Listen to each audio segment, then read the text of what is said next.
About 70 people are homeless after a fire burned through trailers in the troubled First Nations community of Attawapiskat. A state of emergency has been declared and evacuation flights will begin this afternoon. Those affected will be taken to a nearby community and housed in shelters. People have been living in the temporary trailers in Attawapiskat since their homes were destroyed in a sewage spill back in 2009. Mike Grant is a disaster management volunteer with the Canadian Red Cross. He's just arrived at the airport in Attawapiskat to coordinate assistance to the evacuees, and he joins us now by phone. So, Mike Grant, we're told the 70 residents are now headed your way. When do you expect them to arrive? Right at the present time, that's uncertain. We expect them sometime after 1:30. So while you're waiting, have you any information on who is arriving, how many children, how many elderly?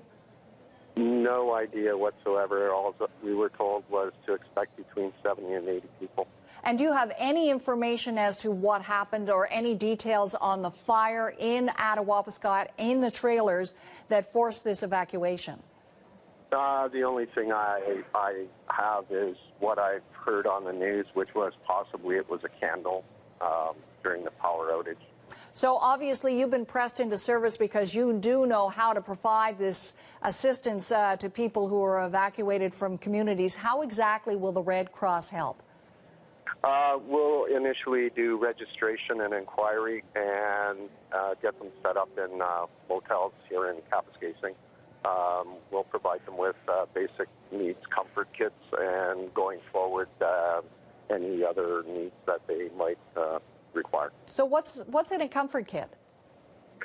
Comfort kits are just your personal hygiene kits, just your standard toothpaste, toothbrush, deodorant, shaving cream, stuff like that. So while they're at these hotels, basically if they want to buy a meal, anything to eat, they do that out of pocket? Yes, but the community normally, in previous cases, have hosted a meal center. They set up a cafeteria, and everybody from the community goes there to eat.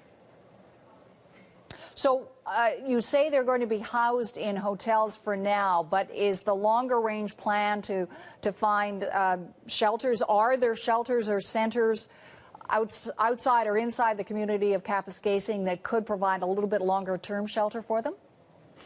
We've had evacuations before where they've stayed for up to 3 months in motel units.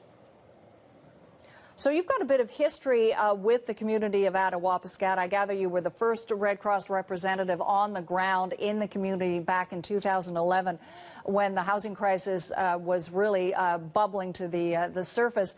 How surprised are you that, you know, the housing situation is still a problem and people are dealing with pretty dire conditions there? I really can't answer that question.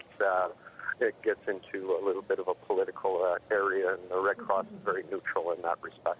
So any idea of just how long it might be before these folks can return home? No idea. No idea whatsoever. It'll all depend on whether or not housing can be made available in Attawapiskat. And in your experience, when people are evacuated from communities, particularly when it's done reasonably quickly, is there an issue about trauma? I mean, people, you know, appreciate that there is help offered, but is it difficult for people to adjust and adapt when they have to leave so quickly? Yeah, I would say yes. It's like any community. If there was a massive evacuation in any town in southern Ontario, it's when you're uprooted from your hometown, it's rather difficult not to want to go back. So is the Red Cross able to provide some sort of counseling? Is the Red Cross able to respond to that part of the challenge? We would refer them to external agencies outside the Red Cross.